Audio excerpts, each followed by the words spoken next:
از 1 سپتامبر سال 2025 نفقه ها در تاجیکستان 10% زیاد کرده شدند. در کشور 3 نوع نفقه موجود است: نفقه مهنتی، نفقه سقورتوی و نفقه اجتماعی.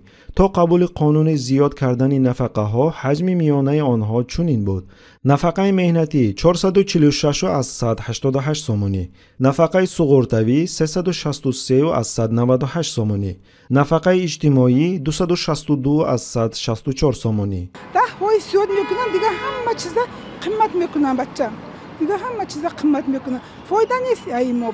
برای آنکه به این زیاد شوی نفقه ها بها دهیم و درک کنیم که آیا این واقعا ایندکساسیون با نظر داشتی تورم است یا تنها یک اقدام ظاهری برای نشان دادن غمخواری نسبت به اهالی، کافی است که نرخ محصولات اساسی استعمالی را مقایسه نماییم. همینطور در سال 2015 نرخ محصولات سبد استعمالی چنین بود: آرد 2.4-2.8 سومانی برای 1 کیلوگرم، روغن رستنی 4-6 سومانی برای 1 لیتر، شکر 2.5-3 سومانی برای 1 کیلوگرم، برنج 4-6 سومانی برای 1 کیلوگرم، تخم 2.5-3 سومانی برای 10 دانه، گوشت 35-40 سومانی برای 1 کیلوگرم، شیر 3.5 سومانی برای 1 لیتر.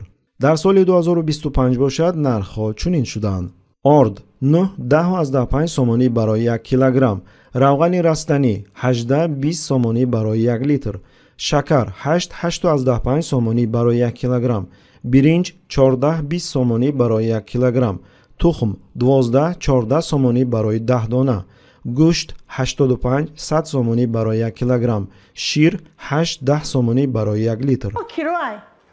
در من 24 سال استاژ کاری دارم و 28 سال کار کردم. در همین چیسله در همین ساعت هازی من کار کردم. خریدم پیر به گروپ من خریدار کردن نمیتونم. خریداری کردن نمیشه. عیان می شود که نرخ همه محصولات ها 2-3 مراتب بالا رفته است و چنین افزایش ناچیز نفقه همگی $5 البته وضعیت را بهتر نمی کند. با چنین نفقه زندگی کردن ناممکن است، مخصوصاً برای شخصی سالخورده. با در نظر داشت خراجات به داروهای گران قیمت که در تاجیکستان نفقه خوران مجبورند با مبلغ خود خریداری نمایند. خیلی که گفتی گپا هم خیلی شده است، سر بنوک این 10% کده اوجه در بازار 20% نه.